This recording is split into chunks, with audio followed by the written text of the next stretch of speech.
Hello, Dr. Allama. Hello, Dr. Amina. How are you? I'm fine, thank you. Hello, everyone. Thanks. Alhamdulillah. You are most welcome, and we are waiting for our guest. Hello, everyone. You're most welcome, Mrs. Amira. Thank you, Dr. Amna. So, can we start, Dr. Allama? Yes, we can start. Welcome, Amira. Thank you. I'll share my screen with you. So let me just put that together. Let me know when you can see my screen. Can you Yes, all we see my can. screen? Great. Okay, So I'll start. we will start by an introduction, and then we will be with you, okay? All right. Okay, so hi, I'm Dr. Amna Ali Farhat, researcher in education and consultant in sustainable development and green innovation. It's truly an honor to moderate today's session organized by the Global Innovation Institute.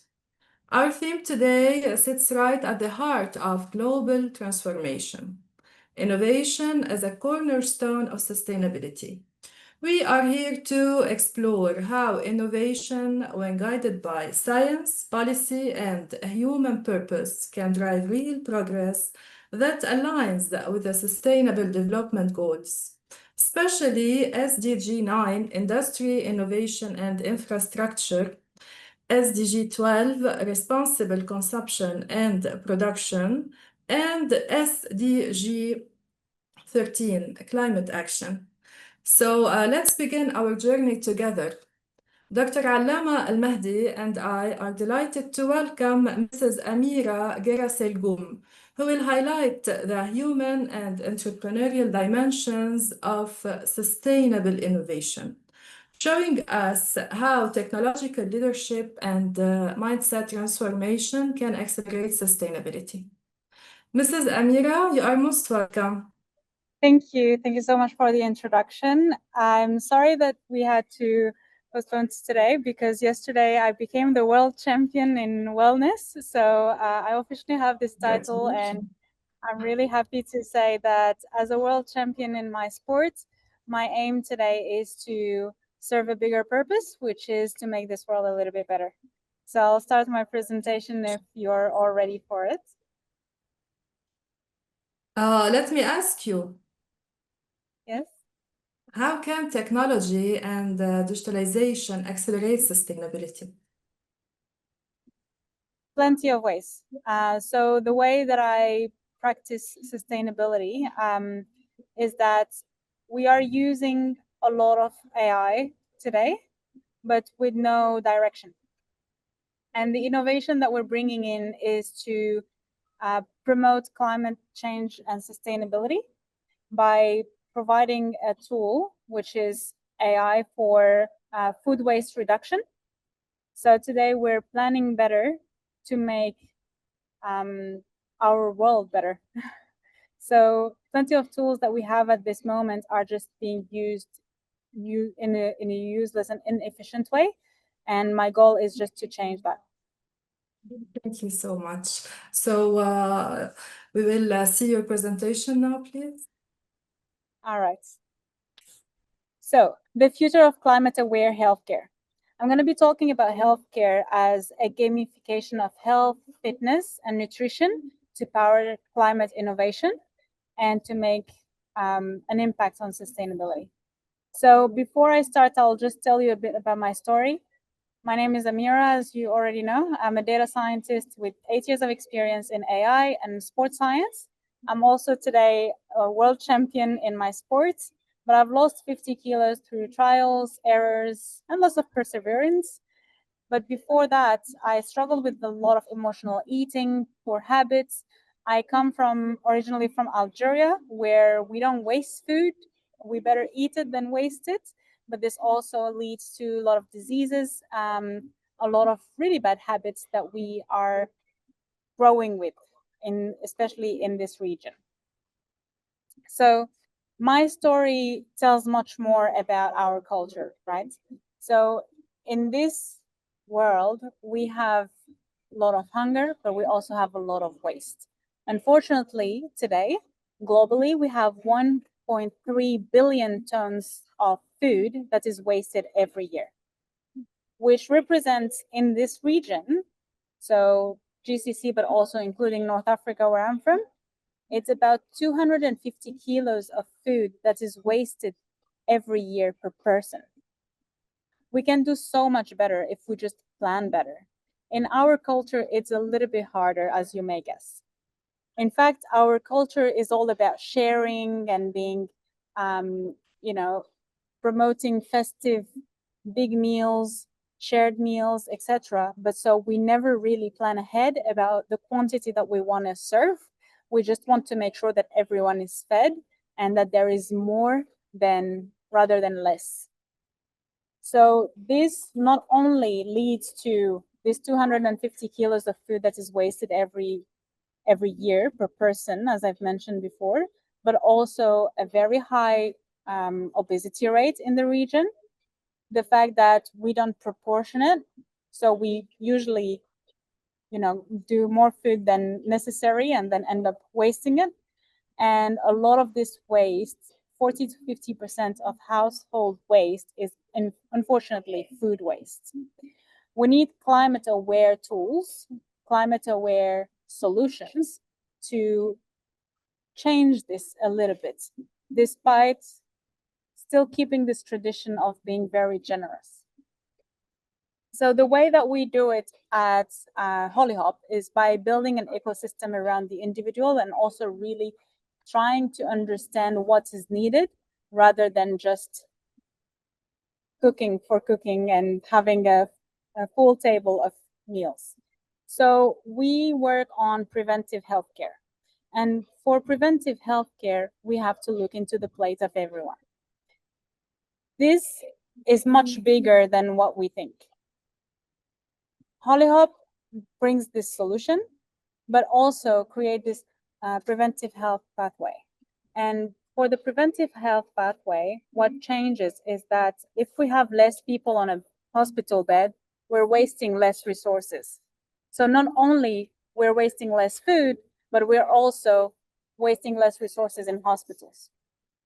And this is only the tip of the iceberg. By looking into the information about how much people are eating, we can also start building an ecosystem around that. An ecosystem that prevents food waste, but also an ecosystem that only enables the organizations to prepare for how much they need in stock, rather than wasting lots of food, lots of plastic on food that is going to be expiring and be thrown away. So we use this data to minimize the waste and guide smarter daily decisions for organizations and for individuals. We turn behavior insights into lower emissions. And for companies, we do food waste and consumption benchmarking, population level sustainable insights, and predictive analytics for environmental behavior change. Our action plan goes into 3 phases. So we first focus on the individual, educating people about how they should be eating, how much they should be eating, and planning ahead for their groceries rather than going to the shops hungry and overbuying, over-consuming. But then we also work with retailers and corporates, partnering with companies, schools, and institutions to reduce food waste and optimize consumption. There's a lot of bread, for example, that is wasted in schools in France. That's something that we hear about a lot. And also, we will work with the governments providing population level insights and climate analytics to help shape national sustainability strategies. We've got already a lot of tractions and partnerships. We're already working with universities, youth associations, and fitness academies, but also companies like Etisalat and Roche in Saudi. I'm also invited as a speaker to talk about sustainability, about health, about fitness, about preventive healthcare systems. And my roadmap is very busy for the year coming. And I'll be continuing to promote and advocate for sustainability and climate change. This is my team that I just wanted to mention because they've been doing a very great job recently, especially as I was very busy with the World Championship. And I wanted to show you all of this and explain to you how we're advocating for a healthier world, but also a more sustainable and climate-aware solution for reducing food waste. So this is my project at the moment, and I'm hoping to make this world better with you. Is there any questions about how we're providing this solution to individuals, organizations, governments, how we're working towards a better future? Yes, we will ask you many questions. Thank you, Mrs. Amira, for this insightful perspective that brings us to a complementary angle in this conversation. This naturally leads us to another dimension, how innovation in health and technology can inspire sustainability strategies across sectors. So now I'll ask Dr. Allama Al-Mahdi, whose work bridges health innovation and sustainable development through what we call frugal innovation and resilience. Dr. Allama? Yes. Hi. Hi. Dr. Allama, you've led innovation projects in the health sector. What parallels do you see with climate challenges? This is a very good question, especially after Amira presentation. Amira presentation was a study case of the bridge and the connection between health and climate. Yes, I used to lead too many projects, innovative one and innovation in health. But we need to understand that climate is touching health, and health is touching climate. It's not a one-way connection. It's two-way connection. That is why Amira project is very important. How can we connect them? First, health is not only a consequence of climate, but it's also a strategic field and strategic sector to fight against climate, and also to implement all climate framework we already have and we are working on. I will not tell too much now, actually, about interconnection between climate and health. You know, I'm the one who initiated the one security concept. The one security concept is about the one health security and financial security. You can see here how finance, health, and climate are very, very close, very, very interconnected. We can't try to solve climate problem without integrating solution for health. And same for finance, both for health. Today, we need to think mindset should be multi-sectorial. Don't bring stakeholder from only one field to try to trade problem about that only one field. All stakeholders from all sector should have place and take part of action we need to take to solve climate and to solve health. Yes. Thank you for these compelling insights. What you just highlighted resonates strongly with the entrepreneurial side of innovation. Mrs. Amira, what lessons have you learned from your entrepreneurial journey in times of uncertainty? There is always lots of uncertainty when we're working in in entrepreneurship. We're always heading towards a goal, but we are never really aware of what's going to come as a challenge. I've learned a lot in the last couple of months, even, and for me, what's really important is to sustain a good team. Finding the right team, finding people that will be going and working towards a vision rather than a product. This is what I've learned over the last couple of months. Lots of people have great ideas, but to put them in place, to create an action plan, is with the team.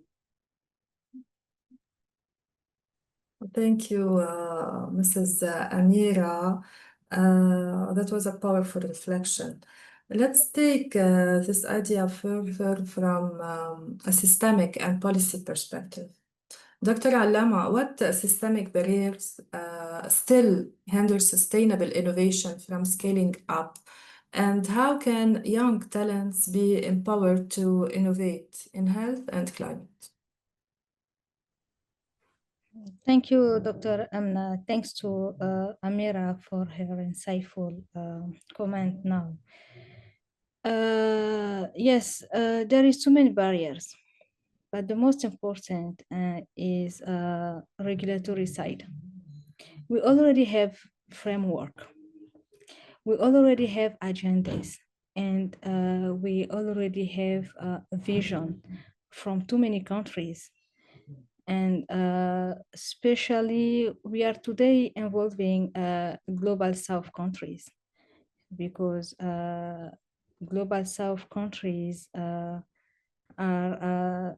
the most the most potential for climate challenges. But how can we implement framework? Framework are just like guideline. If we want to implement them, we need to not to involve people. I am always saying never involve people. Make them comfortable, then they will involve themselves, and they will take this framework as their product, like their own project. They will fight for, and they will help leaders to implement this framework. But for that, we need to break a second barrier, mindset. How to change mindset? Not change mindset, but educate youth. Young people, we need to educate them and also to give them seats. And this is senior responsibilities.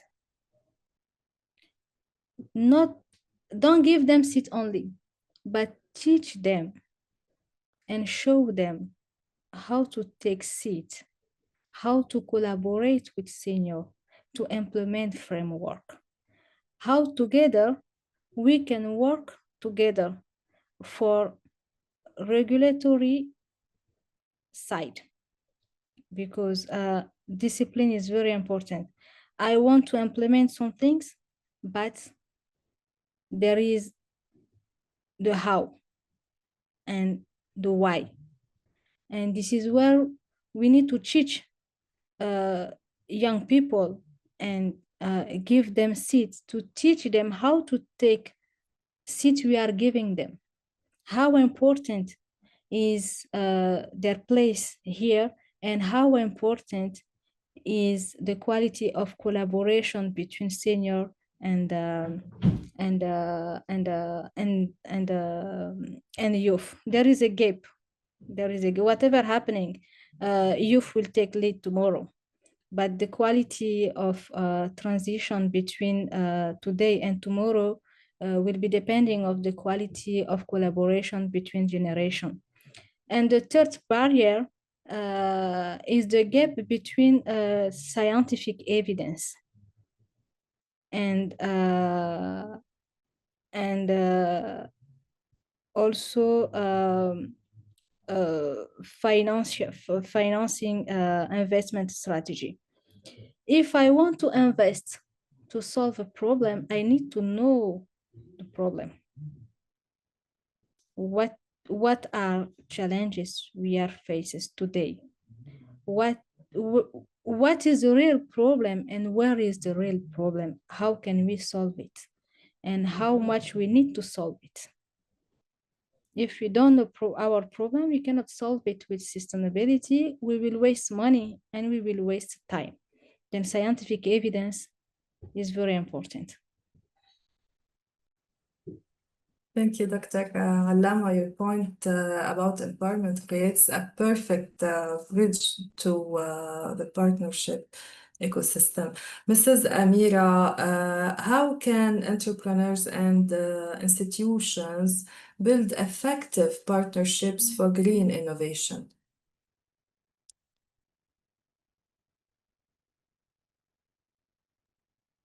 I think it's very important to have partners that can lead you into implementing those frameworks that Dr. Allama explained before. Especially as a young entrepreneur, there is so much to deal with. There is so much uncertainty that we've mentioned before. And sometimes we just don't find the focus and the time to actually look into sustainability more in depth. But with the strategic partners, we can have a look, and we can also, as I've mentioned, we do a lot of AI, and AI in terms of sustainability has had a really bad image now because of the water consumption. But if we use it properly with really good frameworks, automation when AI is not needed, then we can make it more sustainable. But we have to find the time and the strategic partners to lead us in doing so.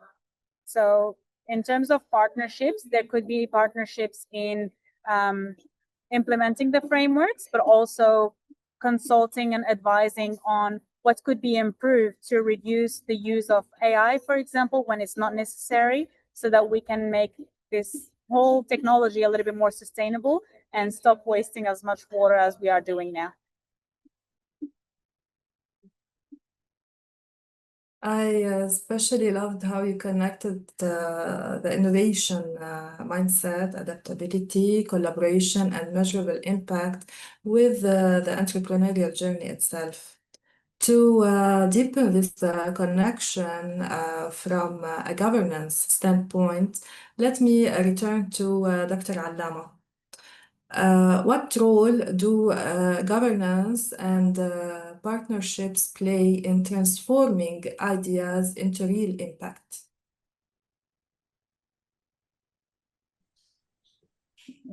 Thank you, Dr. Emnam.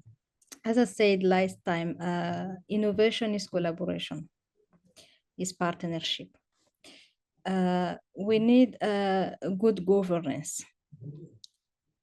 Without good governance, we cannot take any action properly.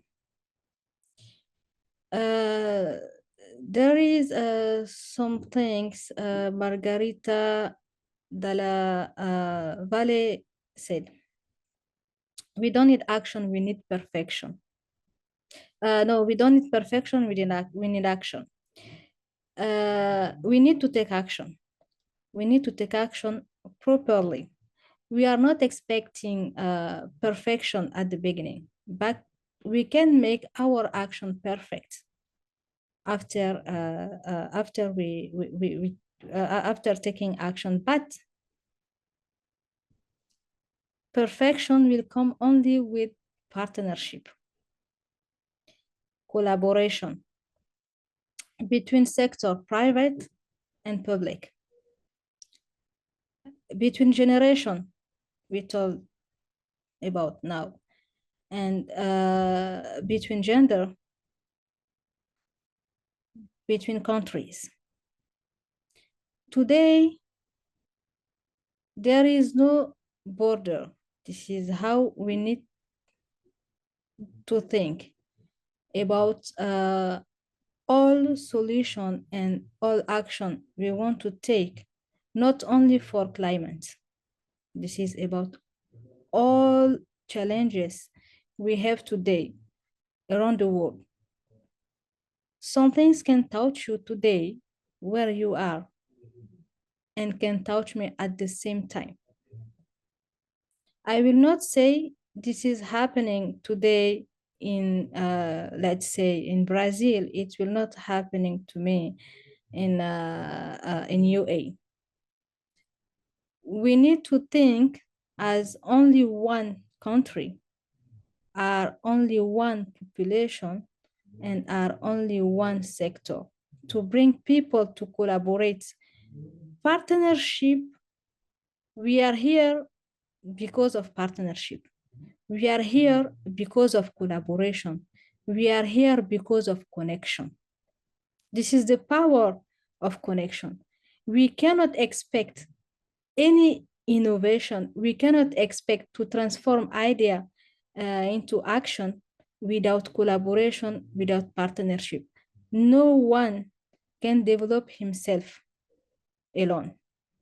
We need each other to go ahead far and fast. But for that, each one should put in his mind that I cannot go alone.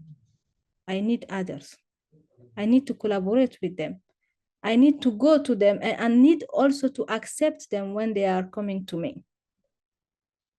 Partnership, governance is like the essence of leadership.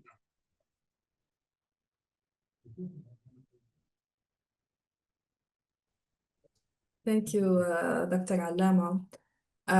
What we've heard paints a powerful picture from Mrs. Amira, the entrepreneurial spirit that fuels sustainability through digital leadership and collaboration.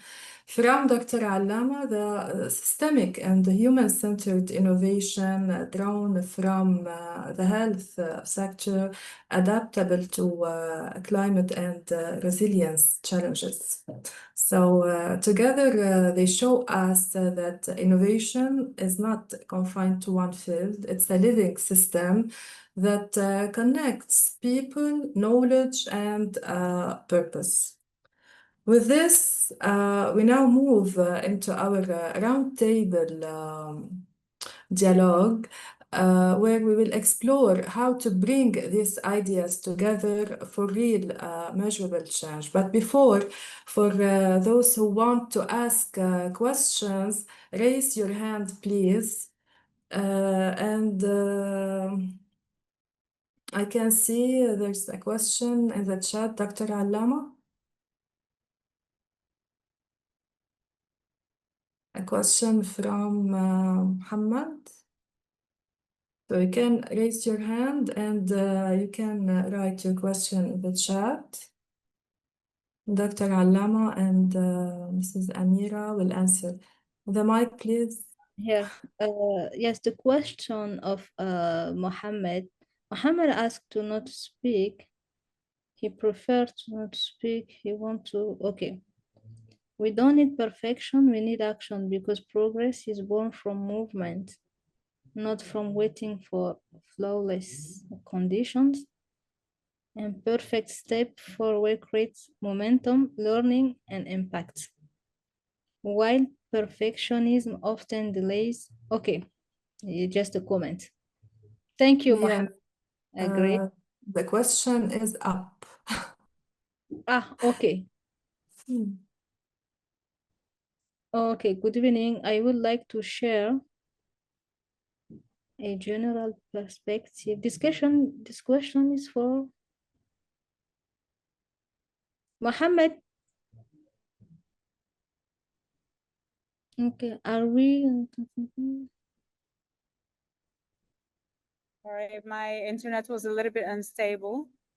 Can you hear me? Sorry. Yes, we don't can hear worry. you. And you, can you hear? Yes, I can hear you. Sorry. Oh, yes. Intellectually, institutionally, and no, we can't fulfill the target alone. Is innovation ecosystem itself behind? Are we building a future that is Yeah, more yeah, sustainable? there is Or not that only one question. Yes. Muhammad share, I think 5, 6 questions. So we have to fix a new session. Yes, but the first one to ask to reply, no, we cannot fulfill this target alone. It's not possible. Okay. And the second is the innovation ecosystem itself being reprogrammed to prioritize SDG compliance over open-ended exploration. Ah, okay. He said an introduction was rich. This is why I have all these questions. Mohammed, can we reply at the end of the conference? We will close the conference with your questions. Will be great. Are you okay with?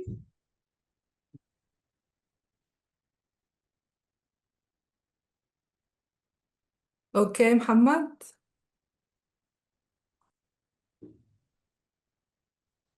Yes, sure. Okay, thank you. Yes, he's okay. You can go ahead. Okay. So let's begin our open conversation with a broad yet essential question. How can a collaboration between public, private, and academic stakeholders be strengthened to accelerate sustainable innovation? Mrs. Amira, maybe start with you and then I'll turn to Dr. Allama for her perspective. Mrs. Amira? Me, important for me, it's important that we all work together. And in fact, if we start with academies, if we start with students, that's going to be our best approach because this generation is the one that's going to be leading the way.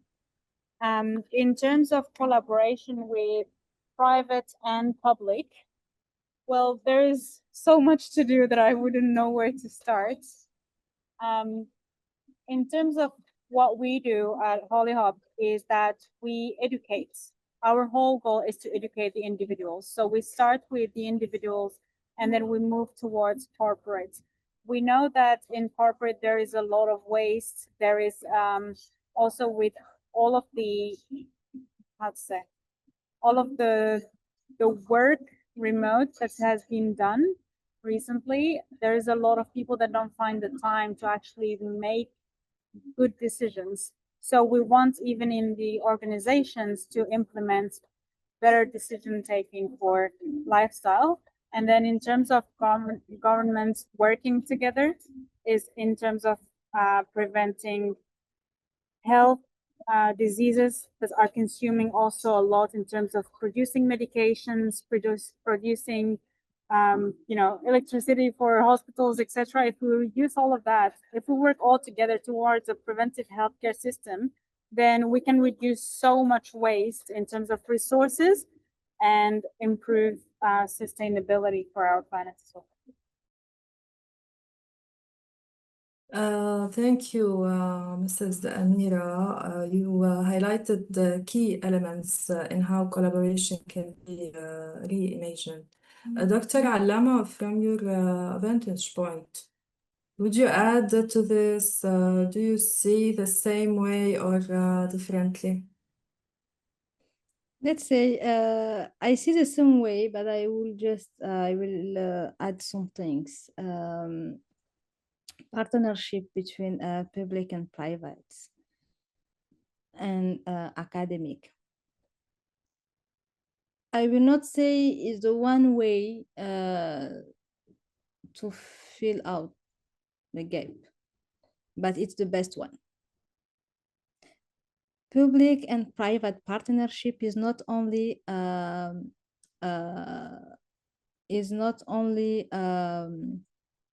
traditional partnership. Is an economic model. Okay, it will help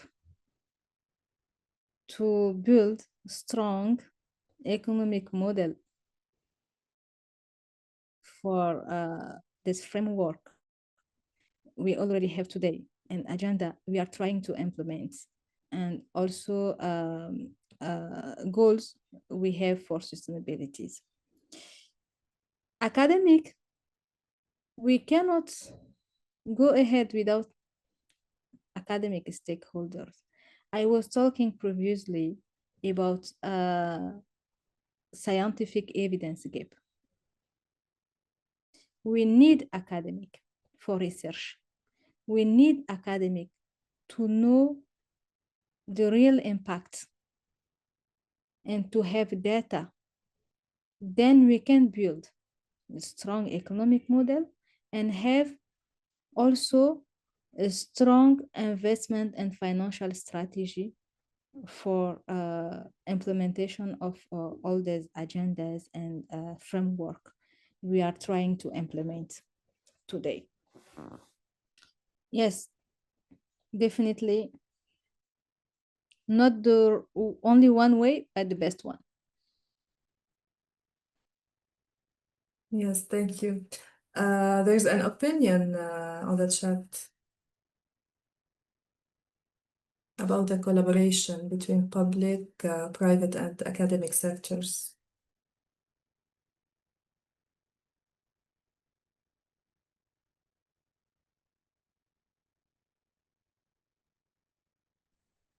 Yes, this is a very good point. I will reply to Mohammed directly, if you don't mind. Yes. Amira, can you have access to comment and question discussion?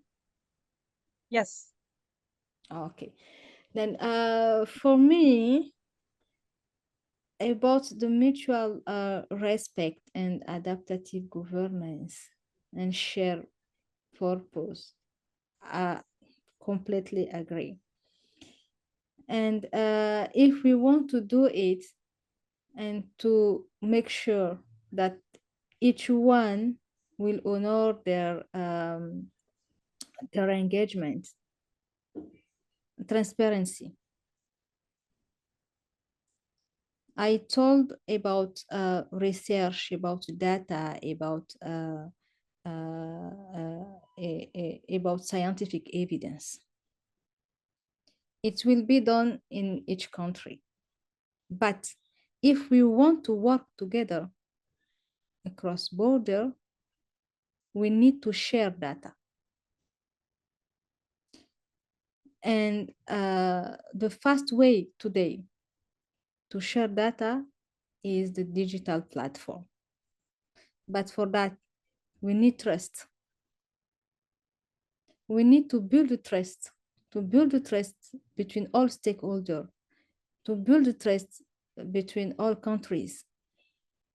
I will not say I'm not sharing my data with you because I don't trust your country.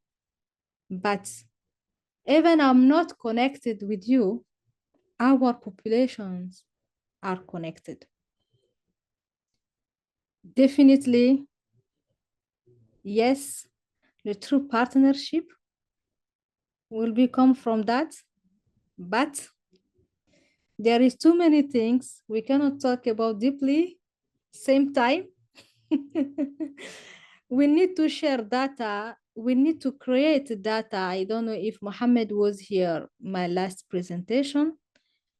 I present the one security concept where we was talking about innovation and the role of innovation in the one security concept. Innovation role and digital. With digital, we can connect sector, we can connect financial data, economic data, with health data and climate data. By sharing this, we will co-create data, we will co-manage data, and we will co-build framework, then we can collaborate together for to implement this framework with efficacy and efficiency. Trust is the foundation. Trust. This is actually an answer that is very close to what I wanted to say. In fact, it's all about the data. The problem is that we have to have this trust, as you mentioned, and people only trust people. They don't trust organizations, they don't trust governments, they don't trust anything else. So the way that I approach this problem is that I keep the data very secure.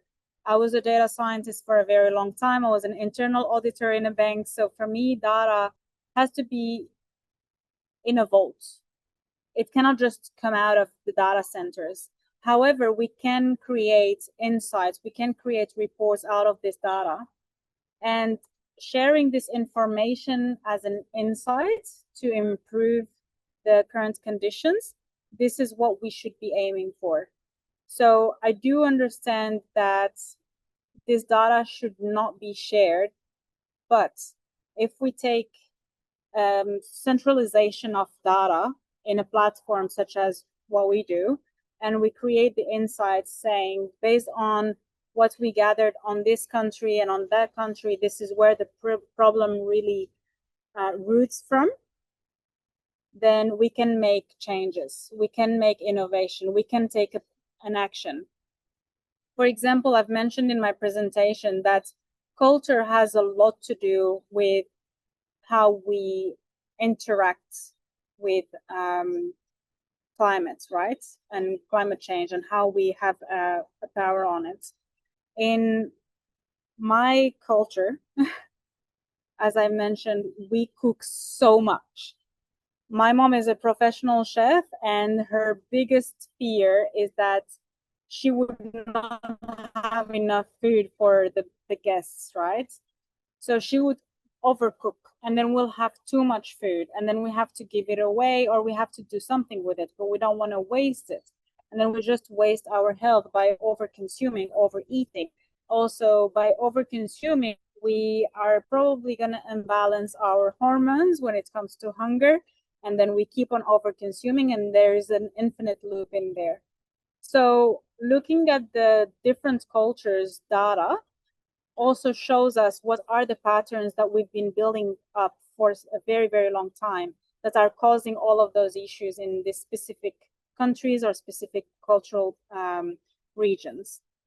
But once again, data should never come out of the data centers. Only the insights and reports should be used to create a better future, or at least to create an action plan for organizations, governments.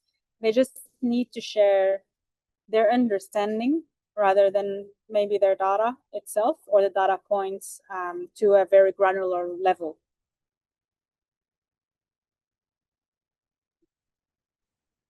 Thank you. Such important points on cross-sector alignment and trust. Collaboration really becomes effective when each sector speaks a shared language of impact. Well, our next question looks outward. Can the Gulf region become a global laboratory for sustainable innovation? What are the enablers, and what might still be missing? Mrs. Amira, let me start again with you. So for those who don't know, I've been based in Australia for a very long time, but I'm originally from Algeria. I grew up in France. So I've been moving around the world and seeing the difference in the different cultures. Moving to the Gulf, I've seen also a huge difference between the cultures, traditions, the way of thinking of each and every person. For example, just the fact that with the weather in the region, it's very hard to walk, so we are more likely to take cars, etc., which cause obviously lots of emission and have an impact on climate, right? So I have seen all of the difficulties and challenges in the different regions, but I do have to say that I see a lot of potential in golf because of there's a lot of investment efforts that is put into sustainability, into working together for this change that must come. It's not a should come, it's a must come. And yes, to be honest, this is where I see the most potential in the Gulf at this region at this moment. So I think the fact that it's also a central region, it can have a huge impact on the other regions and spread out good practices in the future. Thank you. That's a compelling angle. Dr. Allama, would you like to expand on this, perhaps from the health tech or resilience perspective? Yes, definitely the Gulf can be it. I trust regarding the quality of leadership first. Second, the leader's vision. They have a long-term vision. And they have not only one vision, but there is one of them touch me. Their share vision 2071. This is a vision touching next generation. This means alone, not to me, but this is a sign of good and great leadership. It means we will work today for the future generation. And when this mindset, there can be sustainability, climate change, and renewable energy hub here. And the Gulf also have a very good diplomacy. When we are talking about collaboration, we are talking about partnership. We are not talking about any collaboration or any partnership. We are talking about the good one. And to make it good, we need to know how to collaborate with each other. For that, we need diplomacy. And they have a very good diplomacy, to be honest, on all stages. And also, let's say action. Action is better than speech. Gulf are taking action. They are not giving promises to people. Even their own people. They are not telling, we will do. No, we have done and you should do. We took action. Now it's your turn to take action. To make sustainable our action we are taking. How I can see is they keep speaking, but they are taking action, and they are not taking action for themselves or for their own region. Last week, I was taking part of a workshop with His Excellency Ali El Shimri and His Excellency the Ministry of Energy of Chad. I felt very good sense of collaboration between UA and Chad, between GCC and Africa. They are not doing their work for them, but they are helping them to do their work. It's mean about climate sustainability and energy. We are doing what we need and what we want for our region. And we are helping others to do the same, or to do much better for their action, for their own country. This is a very good vision, because I know if something's happened there in Africa or in other countries, it can touch them. Then they are making, they are fighting for climate change in GCC, and they are helping the world to fight against climate change. Definitely, this is a very, for me, quality of the leadership is strong.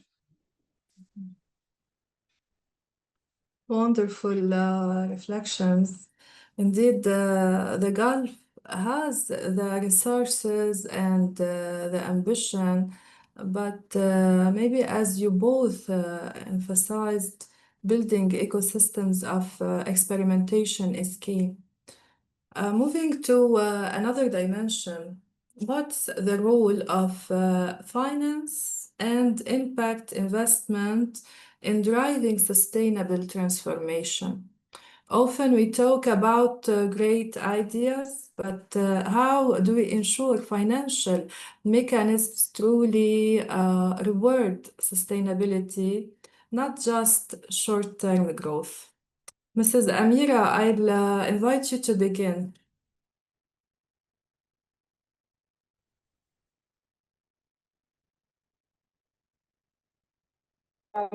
That's a hard question. So in terms of financing, I'm sorry, can you reformulate your question? Because I'm not too sure I understood it completely. Yes, the question is, what's the role of finance and impact investment in driving sustainable transformation? I think sustainable transformation has a huge cost. And that's what scares a lot of entrepreneurs at I'll say at my scale. Because of, obviously, we've got a lot of other priorities, or at least this is what we think. We don't necessarily look too far ahead. And in terms of financial cost, we might not have thought about the budget for it from day one. But if we start doing so, if we start investing more money in sustainability, we can also build better ecosystems.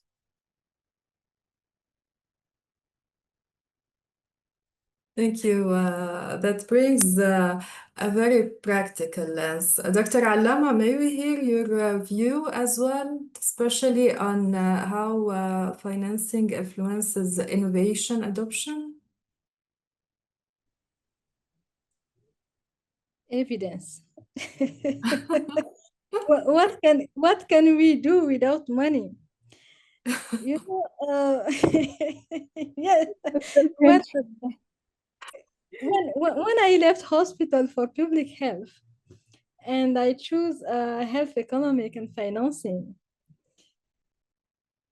they said, "What are you doing, Alama? You move from hospital, medical, to biotechnology, and from research center to health economic and financing. What happened to you?" I said, "I will not tell you what happened to me, but I will show you what happened to me." We used to say health has no cost, health has no price, but there is a cost. There is a cost. And it's the same for climate, for innovation. Everything has a cost. Resources, very tight. We have not much money.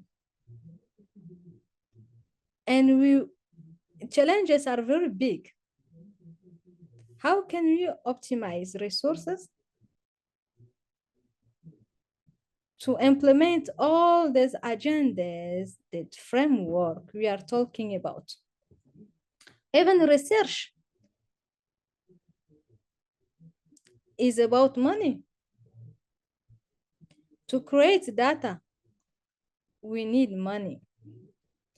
Then, if we want to implement, we want to innovate, first innovations should start in financial strategy. We should start to innovate our economic model and our financial strategies, our investment strategies. This is where the multisectoriality can play the big role.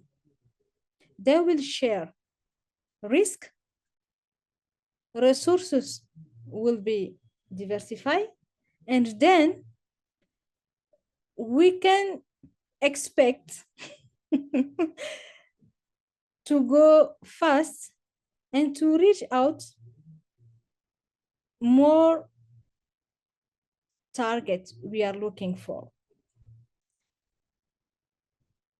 Innovation, we need data. For data, we need money. Once we have data, we know where we are, how healthy our system and each one of us is, but next step also will depending of money. Mechanism of financing and mechanism of investment need to be innovating, first of all. Then we need innovation for finance, and we need also finance for innovation for the next step. Then we cannot do nothing without money. It's not possible. We can talk, we can sit, even to bring people to talk, even to bring people to build framework, we need money.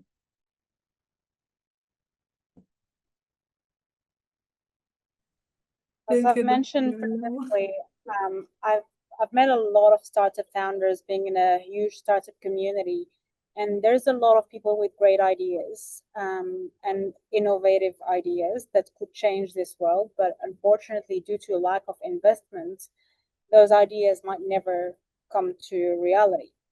And I totally agree with you, Dr. Alama, especially being in the startup journey myself. You can have the best and most innovative product vision to change this world.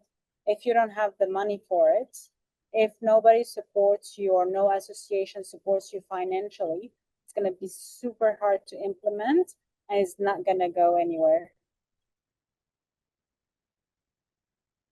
So we need money. Yes, definitely. Yes, excellent. Tomorrow is payday for me, for my employees, so I definitely agree with that.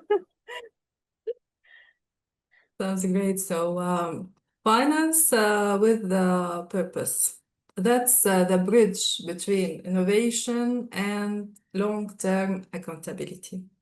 Now, a more cultural and policy-based question.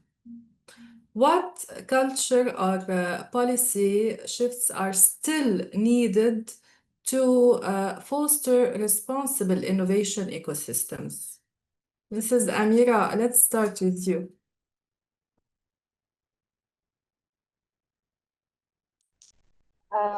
Once again, a very interesting question. The policies.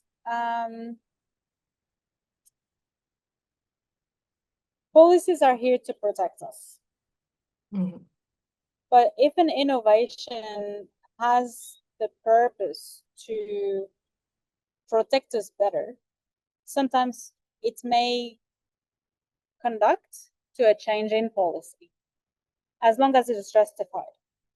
So we can look at the different policies that are put in place in different areas, in different regions, but sometimes it just doesn't fit with the culture that you just mentioned. And it's just not practical.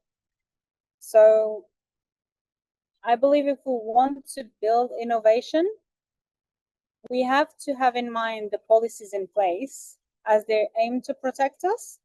But if the policies are restricting us in innovating, then we should challenge that by talking to the right stakeholders, but also explaining our own vision and ensuring that we make a change in the policy first before taking the action. Yes, thank you. That's a critical observation. Dr. Allama, do you see additional shifts needed, particularly in health or education sectors? Yes, Please. culture. We cannot change people. Mm. Last month, I was speaking in the EuroGCC forum. The question they asked me is how both regions can collaborate together to implement technology. Your question remind me that moment. If we want, first of all, policies, to make policies, we need to take in account people culture, countries cultures. Don't try to change people. If we want to go with efficacy and efficiency long term, don't change people. We can't change people. But educate people to adapt themselves to each other. Build policies based on that. Make people comfortable to involve themselves and make them comfortable to adapt themselves to each other. I want to collaborate with you. You have your own realities, you have your culture, you have your mindset. Who I am to try to change you? I will not try to change you. Don't change yourself for me. I will not change myself for you. My culture is mine. Your culture is yours. But as there is the global health, there is the global financial, there is the climate change, we share it. It's become a common good and common responsibilities. If it's good for you, it will be good for me. If it's not fine for me, it will not be fine for you. Let's adapt to each other, build policies based on that, make people comfortable to respect each other. We can bring them together, stay as you, the way you are, stay there. The way I am, I will stay. Bring us to help you to build, to implement, to discuss. This is the only one way. If we want to go far, for long term, if we try to change people, we will have results, but for short time. Revolution will come. They will say, you are changing my habits, you are changing my culture. I will not accept it anymore. I will be myself. And then it will be time wasting, money, we'll waste money, we will waste time, and we will restart again. We will not go anywhere at the end. Then, yes, culture, policies, we need both. They are interconnected, but we need to do it with a strategy. Yes, thank you. I appreciate how you both linked this to education and values. Indeed, innovation ethics must be taught as early as innovation methods. Before we close, a short reflective question for each of you, almost a message to the next generation. Mrs. Amira, if you could give one piece of advice to tomorrow's innovators, what would it be?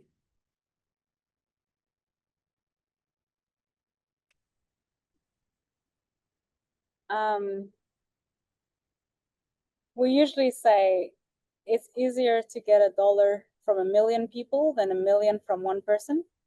So for future innovators, I would say start small, have a small, tiny impact on a lot of people, rather than trying to make it big and change the world within one day. Thank you. Dr. Alama? Yes. One piece of advice? My advice. Yes. Can I give only one or 3? 10? How many you want from me? Okay, let's give one too. My advice is work on your mindset.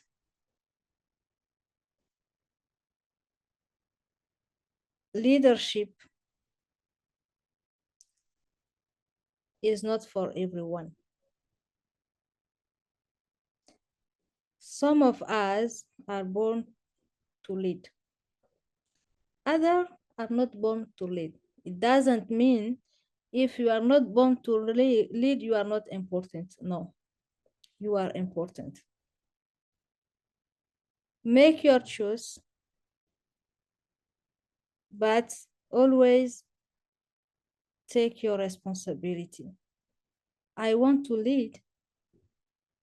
I want to set up company.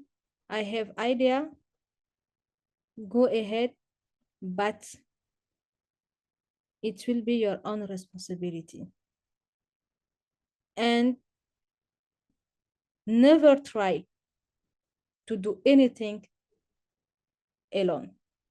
Tomorrow will be for those who are changing the world, who are adding value, who are sharing value, who also are trusted by societies. And if you want people to follow you and trust you, you need to collaborate with them. Collaborate with people by respect them, and also by respecting them yourself, and by imposing the respect you want them to give you. My last word, collaboration. Collaboration, partnership, innovation.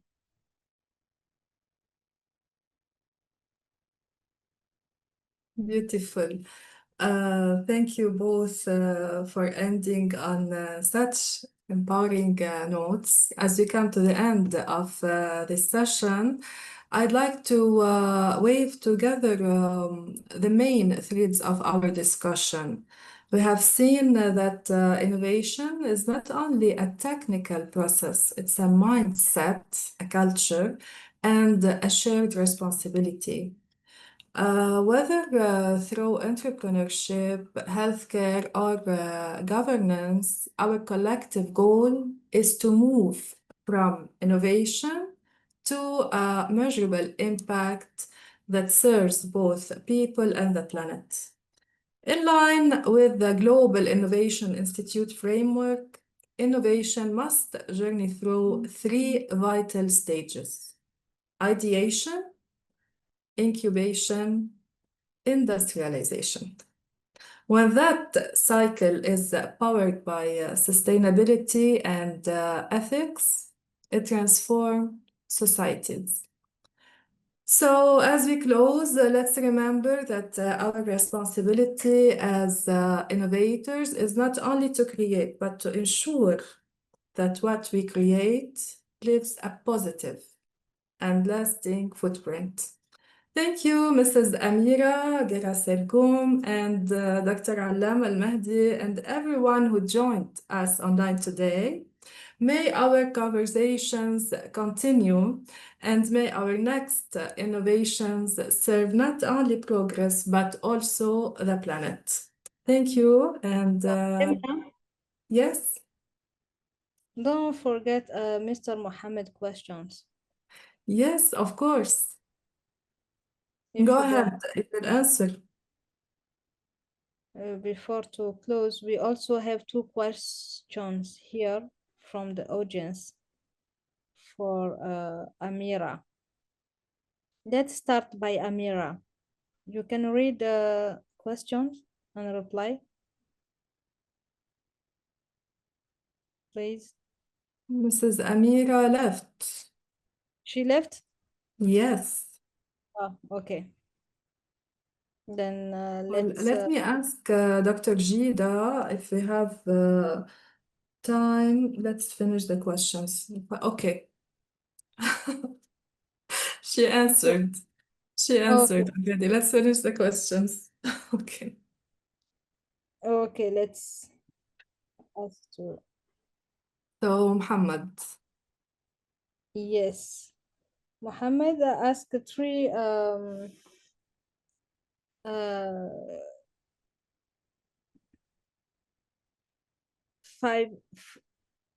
four questions. Let's go up. Yes, his first question.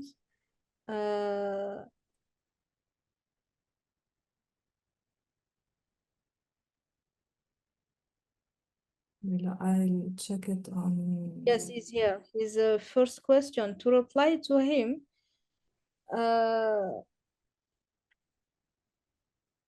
if we are non-intentionally automating human thought intellectually and institutionally and algorithmically, no.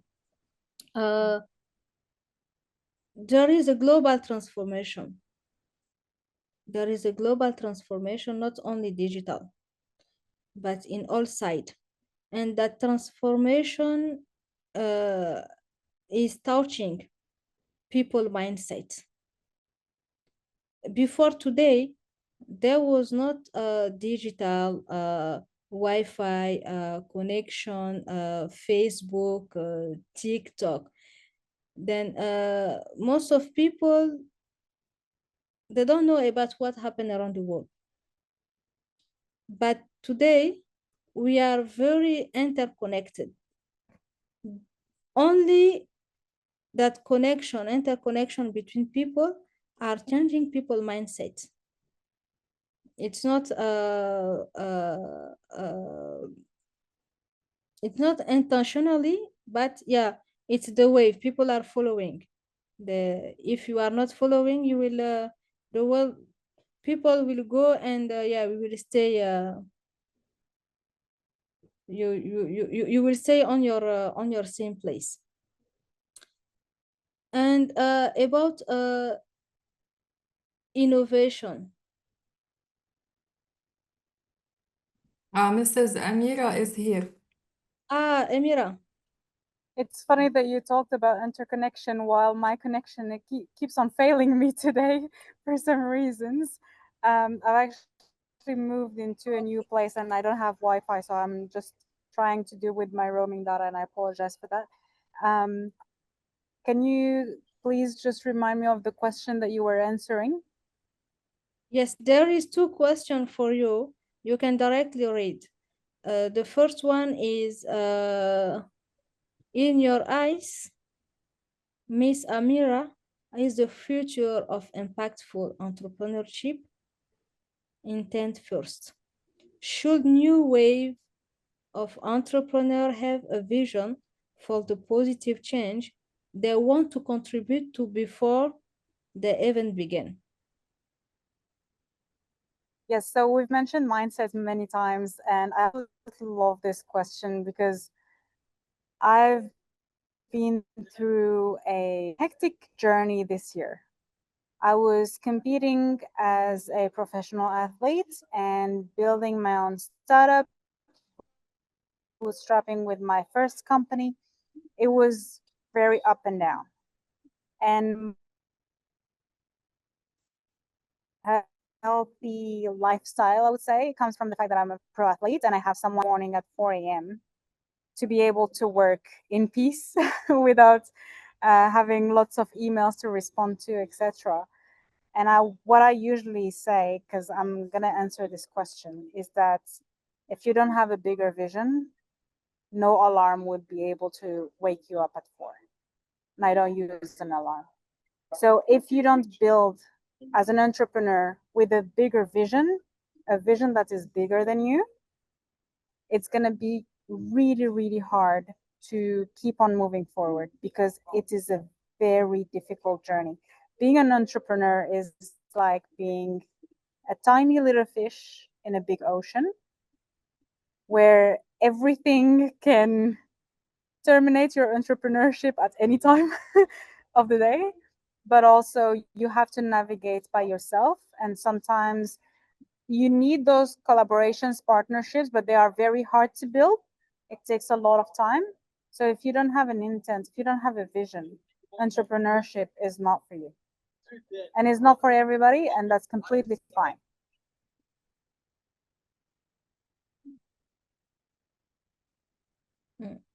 Thank you. Dr. Emna? Yes, Dr. Alama. Okay.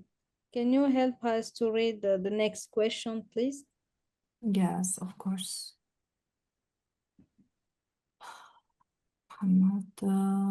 If policy is not effectively designed, implemented, and enforced, and if it remains blind to culture, then development becomes fragmented and okay, مداخلة. Where's your I believe there was a question, question in the Muhammad?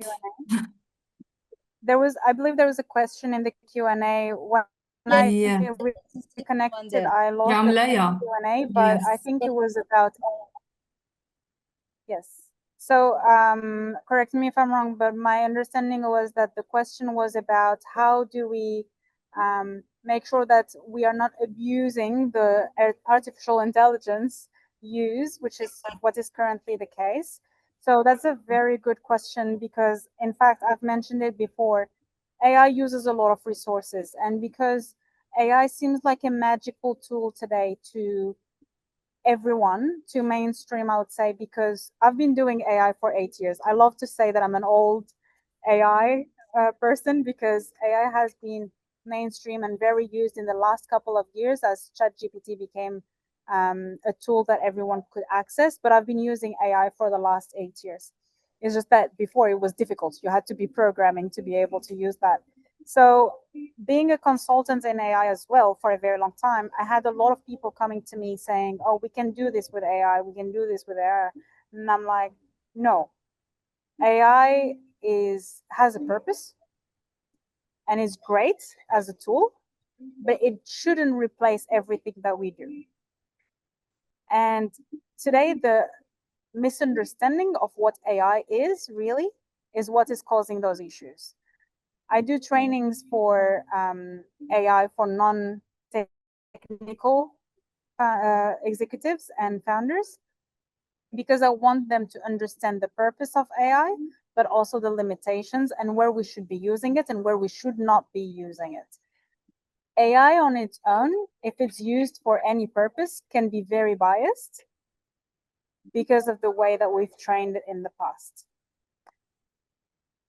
What I do today is to explain that automation is a great thing because 1 + 1 is always equal to 2.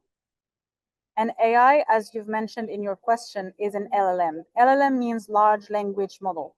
It is a language model, and we have to keep that in mind.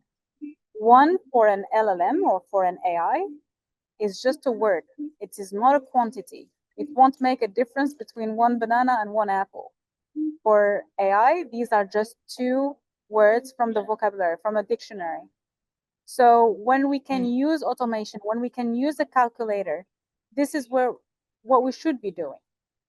And today we really have to educate, especially people that are higher in the hierarchy in an organization that are trying to innovate, that AI is not always the answer. It can be combined. We can have a hybrid model where we have some automation and then we can give the results that are deterministic. So 1 + 1 is equal to 2 to AI for interpretation, for reporting. But we should not be giving just the raw data to AI and asking it to take a decision.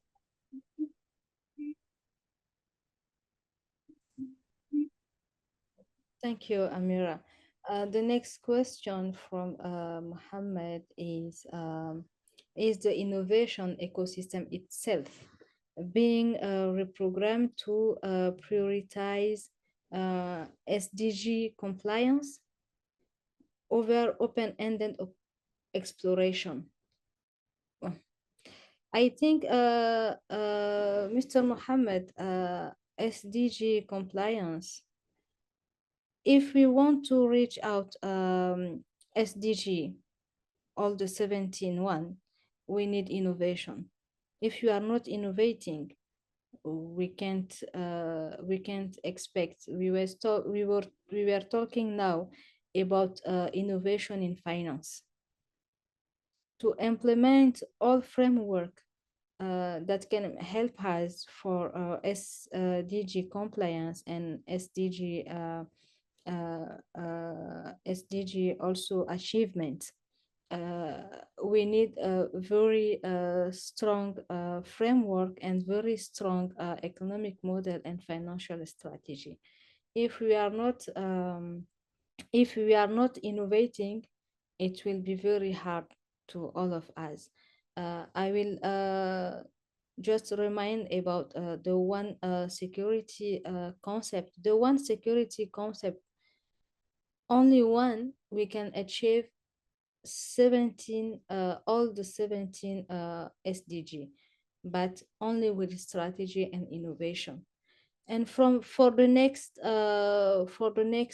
question, it's about let's if every funding stream, policy framework, academic incentive, and institutional metric is calibrated to SDG fulfillment, are we risking the erosion of disruptive creativity to imagine future beyond the checklist? Oof. Amira, do you have any comment on that one?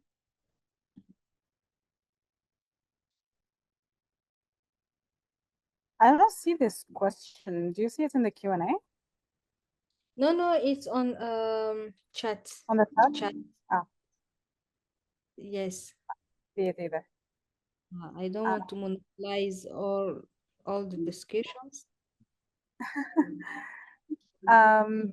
If you I are can comment, see the question, so it's hard for me to really understand it fully. okay, Can you please then repost it in the chats? let's Or reply. you can go ahead and answer. Okay, I can reply if you want. Let's here is the question.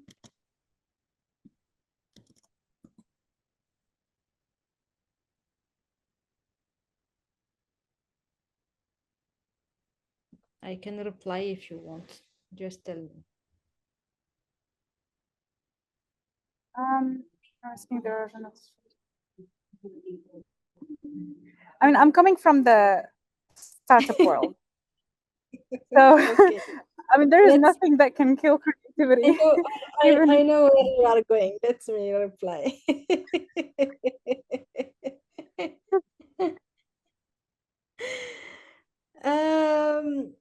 Let's say the future.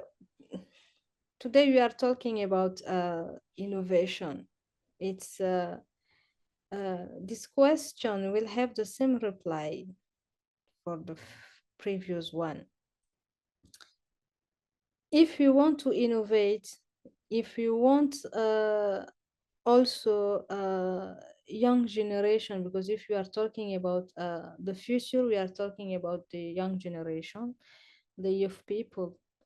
And also the youth people, they are the one who are, I will not say they have the best idea, but youth ideas are more can be more matched with the future than other generation. But if we want them to share their idea, to create and to innovate, we need to make them comfortable. But the comfort will come with financial access. If they are trying to set up a business, they are trying to innovate, and they have not access to finance, to investment, it will not be easy for them to innovate, make them comfortable. They need money. They need money. They need framework. They need policies. All your questions are interconnected. Reply also are interconnected. Mohammed. I want to add to this. We have a saying in the entrepreneur world, which is do it and apologize later. So I don't think that any policy framework would really kill creativity, not at least not in our community of startup founders or entrepreneurs. We will do it anyway, but in fact, it will just make it harder. And the lack of policy framework could only risk that we actually make more waste in terms of resources, in terms of time, and we might go in all different directions before getting to what we want. But as I've mentioned as well in the question previously, policies are here to protect us, but they are also here to be challenged. As long as we have a justification for this challenge, then there is a reason for us to go and challenge the policy. But if it's just to be creative and not bring any impact, any positive impact on our society, then probably that we're going against why those policies were put in place in the first place, right? So I don't think it will ever disrupt creativity. It might scare some people, but the real entrepreneurs will find a way around it. Perfect. Thank you, Amira.